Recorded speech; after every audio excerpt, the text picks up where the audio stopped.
Breaking headlines. United Nations General Assembly decisively backs a resolution co-sponsored by Maldives, effectively calling on the US to withdraw its recognition of Jerusalem as the capital of Israel.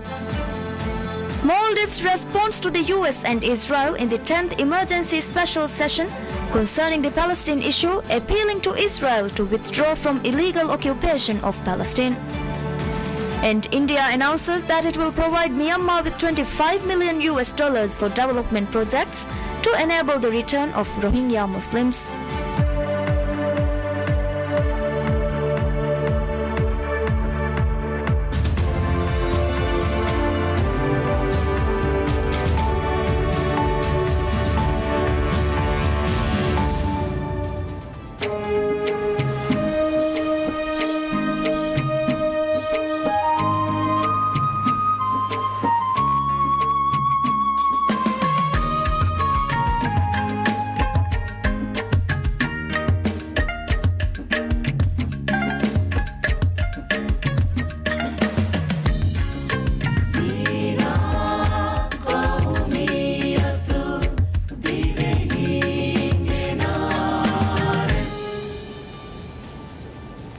Bismillahirrahmanirrahim. Assalamu alaikum. I'm Zinat Hassan and you are watching PSM News in English. The United Nations General Assembly decisively backs a resolution co-sponsored by Maldives, effectively calling on the US to withdraw its recognition of Jerusalem as the capital of Israel. The non-binding resolution was approved by 128 states, with 35 abstaining and 9 voting against. Immediately after the vote, the Palestinian President Mahmoud Abbas described the result as a victory for Palestine. The United Nations Palestinian envoy Riaz Mansour described the result as a massive setback for the US.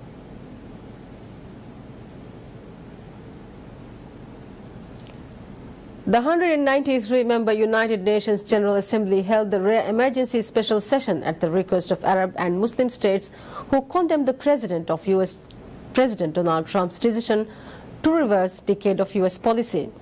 The Palestinian called for the meeting after the US vetoed a United Nations Security Council resolution that was similar to the text approved by the United Nations General Assembly. The non-binding resolution was approved by 128 states, with 35 abstaining and 9 voting against. It was passed despite threats of Trump to eliminate financial aid to member states who would vote against his decision, while the US Ambassador to United Nations, Nikki Haley, had warned that she would be taking names of those countries. Countries which voted for the resolution included major recipients of US aid such as Egypt, Afghanistan and Iraq. 22 of the 28 European Union countries voted for the resolution, including the United Kingdom and France. Germany, which in the past has abstained on measures relating to Israel, also voted in favor. In spite of all this, Maldives upheld its decision regarding the issue and co-sponsored the resolution. Before the voting, the floor was open to debate on the issue. Addressing the Assembly, Permanent Representative of Maldives to United Nations, Dr. Ali Nasir Mohammed, applauds the visionary leadership of the Palestinian President Mahmoud Abbas in demonstrating this issue, and in particular, the Palestinians' unwavering faith in the United Nations. He further expressed deep regret at the recent decision of US President Donald Trump concerning the status of Jerusalem. As a co-sponsor of the resolution effectively calling on US to withdraw its recognition of Jerusalem as the capital of Israel, which United Nations General Assembly decisively backed, Maldives thanked Yemen for introducing the draft resolution to the Assembly.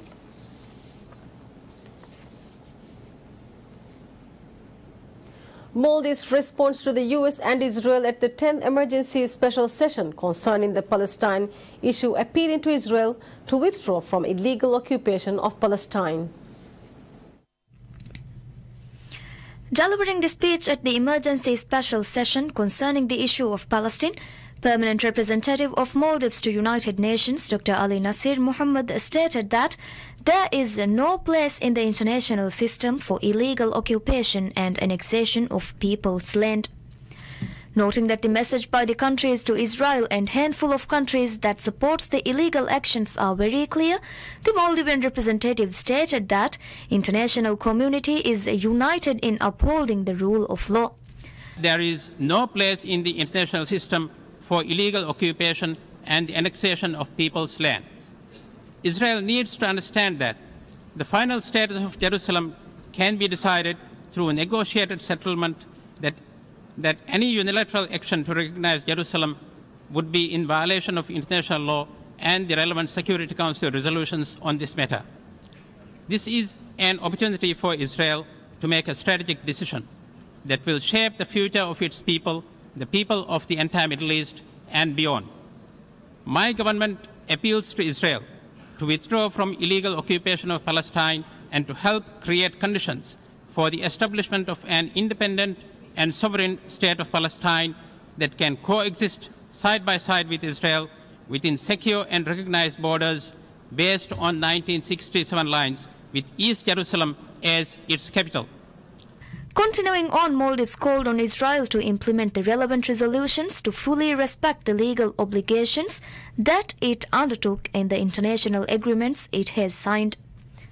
Furthermore, Dr. Ali Nasir expressed that the government of Maldives allows the visionary leadership of President of Palestine, Mahmoud Abbas.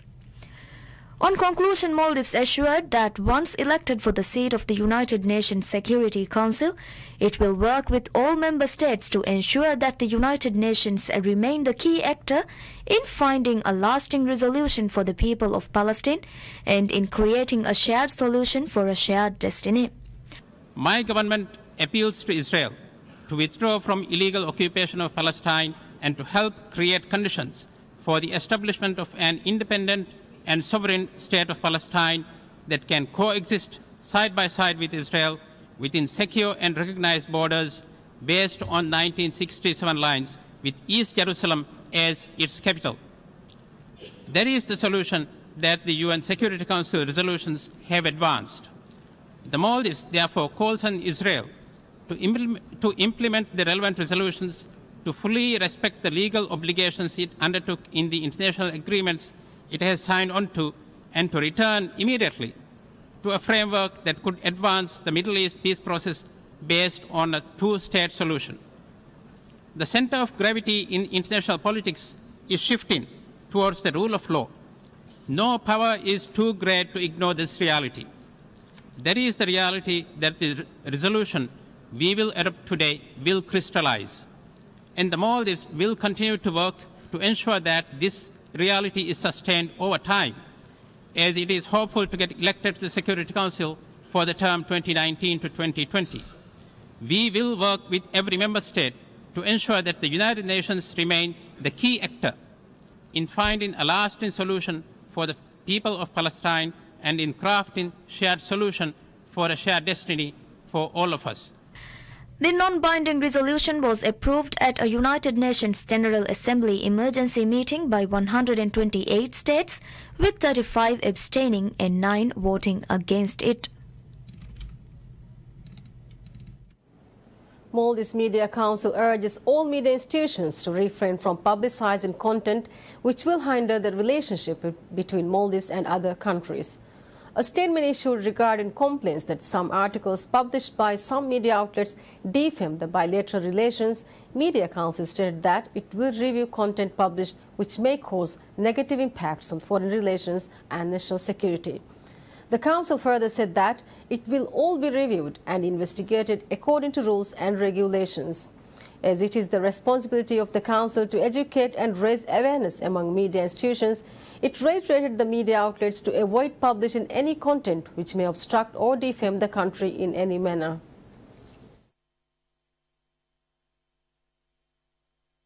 Abdullah Said affirms that the purpose of challenging Islamic principles in the name of protecting human rights is to take away the independence and sovereignty of the Maldives. He made the statement at the ceremony held to mark the day Maldives embraced Islam. Speaking at the ceremony, Chief Justice Abdullah Said expressed with deep regret that some Maldivians work to challenge the religious beliefs and to create destruction in the government. Chief Justice Said further stated that relating terrorism and Islamic principles are increasing and that it needs to be stopped. The Chief Justice added that Maldivians embraced Islam because of the good qualities found in the religion, noting that it has become part of the Maldives since it embraced Islam. Addressing the ceremony, Minister of Defense and National Security Adam Sharif Umar appealed to all Maldivians to desist influencing the law and regulations in the name of Islamic principles. The Defense Minister cited that some Maldivians are trying to mix the culture and religion of Maldivians with other cultures and religions. Minister Sharif highlighted that democracy without Islamic principles cannot be considered a complete democracy and that Maldives will not accept it. The ceremony to mark the day was attended by cabinet ministers, state ministers, parliamentarians and government officials.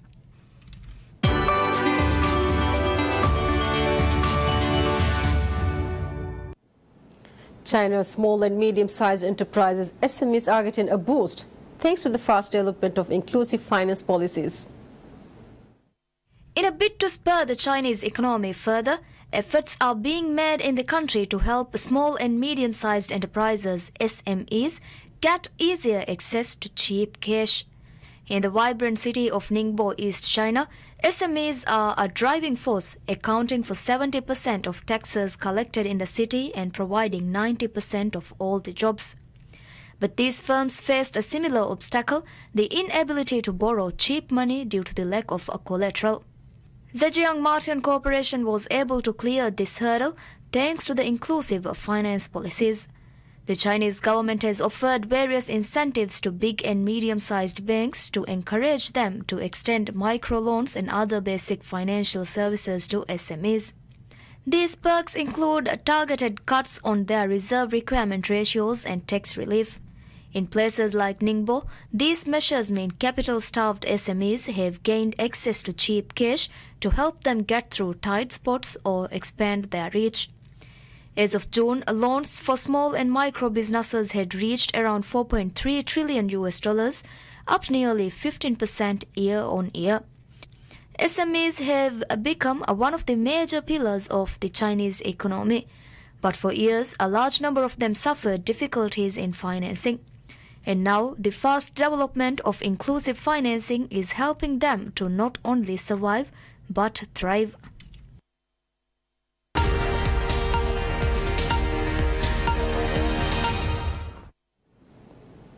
India announces that it will provide Myanmar with $25 million for development projects, including prefabricated houses in troubled Rakhine State, to enable the return of Rohingya Muslims who have fled the area. More than 600,000 Rohingya have escaped to Bangladesh after a Myanmar military crackdown that the United Nations has called ethnic cleansing. India, which is concerned about the influx of the refugees into its territory, has stressed economic development of the Rakhine region as a way to help lower tensions. The amount of commitment to the development efforts to this, and that amount is $25 million over 5 years, which is an indicative figure and depends on the actual requirement and utilization. There are several other aspects of the discussion and what we intend to do with Myanmar and how we intend to help them with the objective of restoration of normalcy in the Rakhine State and enable the return of displaced persons. Besides housing, the proposals include building schools, healthcare facilities and building bridges and roads. India has been trying to promote economic cooperation with Myanmar to try to push back against China's expansive involvement in infrastructure development across South Asia. U.S. Vice President Mike Pence makes an unannounced trip to Afghanistan to meet its leaders and underscore U.S. commitment to the country 4 months after President Donald Trump agreed to an open-ended war. Vice President Mike Pence, who had been expected to travel to the Middle East this week, but delayed the trip, citing a congressional vote. He told reporters that in recognizing Jerusalem as the capital of Israel, President Trump, in a very real sense, believed that by taking the issue off the table, the U.S. can move on to other issues. Pence said Trump has plans to push for new legislation to push for sanctions on Iran, while noting that President Trump on a personal level is the same man he was once campaigning for the Oval Office. Pence arrived on a military plane at Bagram Airfield under the cover of darkness on Thursday night after leaving Washington on Wednesday night. He then flew by helicopter to Kabul, where he met President Ashraf Ghani and Chief Executive Abdullah Abdullah at the Presidential Palace. Construction starts on the first phase of the China-Thailand railway on Thursday in Nakhon Ratchasima city, Thailand, following a groundbreaking ceremony attended by almost 400 people from both countries. Chinese Premier Li Keqiang sent a letter of congratulations to the event. The Premier said the China-Thailand Railway project is the flagship project of bilateral cooperation in the Belt and Road Initiative and production capacity, which reflects the spirit of wide consultation, joint construction and shared benefits. Li Keqiang said that he hoped the two sides would continue to keep close cooperation, complete the first phase of the China-Thailand Railway with high quality, steadily push ahead the related work about the second phase of the project, and strive to realize the interconnection of the China-Thailand Railway and the China-Laos Railway. The Prime Minister Prayut Chan-o-cha attended the ceremony and delivered a speech. The Chinese side is responsible for the design of the railway, supervision of the construction and supplying trains and signal systems, among others.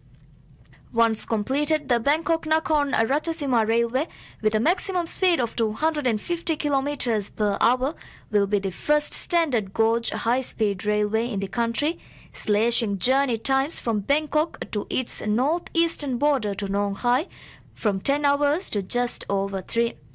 The project has been on the table for a decade, with detailed planning being made over the last 3 years.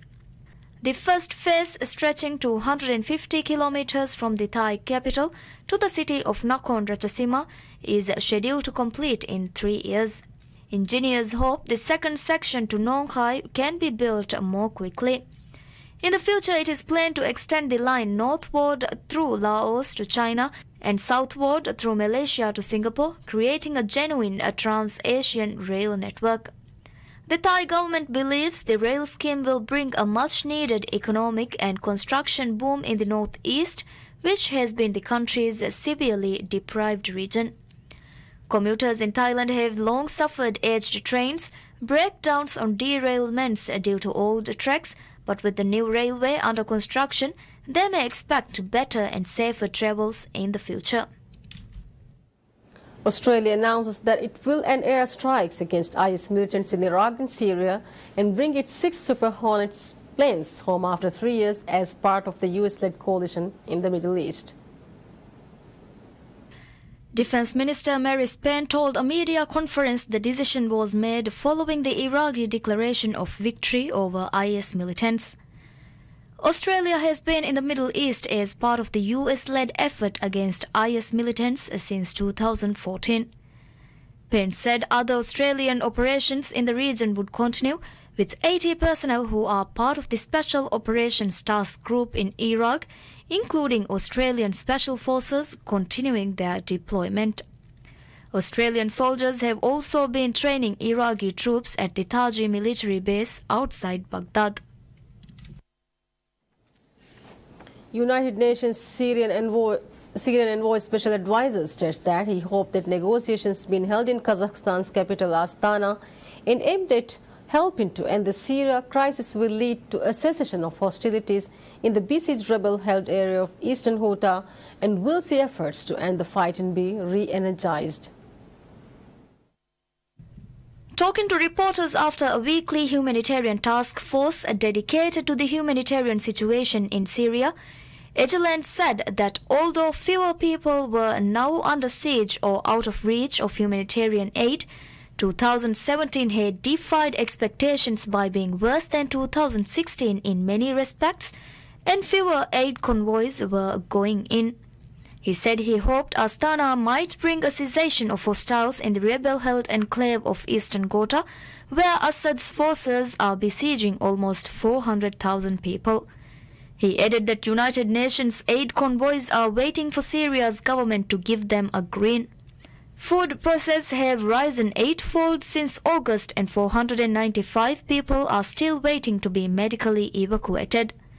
He said Russia, Iran, China, Egypt, Algeria and Iraq could all bring their influence to bear. In December, we haven't reached a single soul. All our attempts have gone in vain. We haven't gotten permission from the government or from the parties concerned to go to a single besieged area so far in December. So we're ending with the worst month, it seems, since we started our work in February of last year. United Nations Special Envoy on Syria, Staffan de Mistura, will arrive in Kazakhstan's capital to take part in Syria peace talks.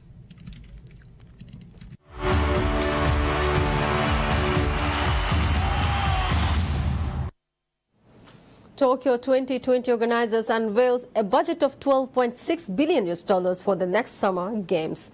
That is a $300 million reduction from estimates in May. Games organizers have been working to slash costs after a study last year warned that expenses could balloon to 4 times the initial estimate made in the bid process. They said they were targeting further cuts in an effort to reduce the burden on Japanese taxpayers. Version 1 of the budget issued in December last year was projected at $14 billion. Version 3 is due to be released in December 2018. IOC President John Cortez said earlier this month he was confident significant savings would be achieved ahead of the Games, but warned organizers needed to remain vigilant. The Tokyo metropolitan government accounts for $5.6 billion and Japan's central government for $1.4 billion for the latest budget. The International Olympic Committee is keen for Tokyo to set a good example by cutting costs in order to attract future candidate cities. With that, we conclude the news for this bulletin. Thanks for joining.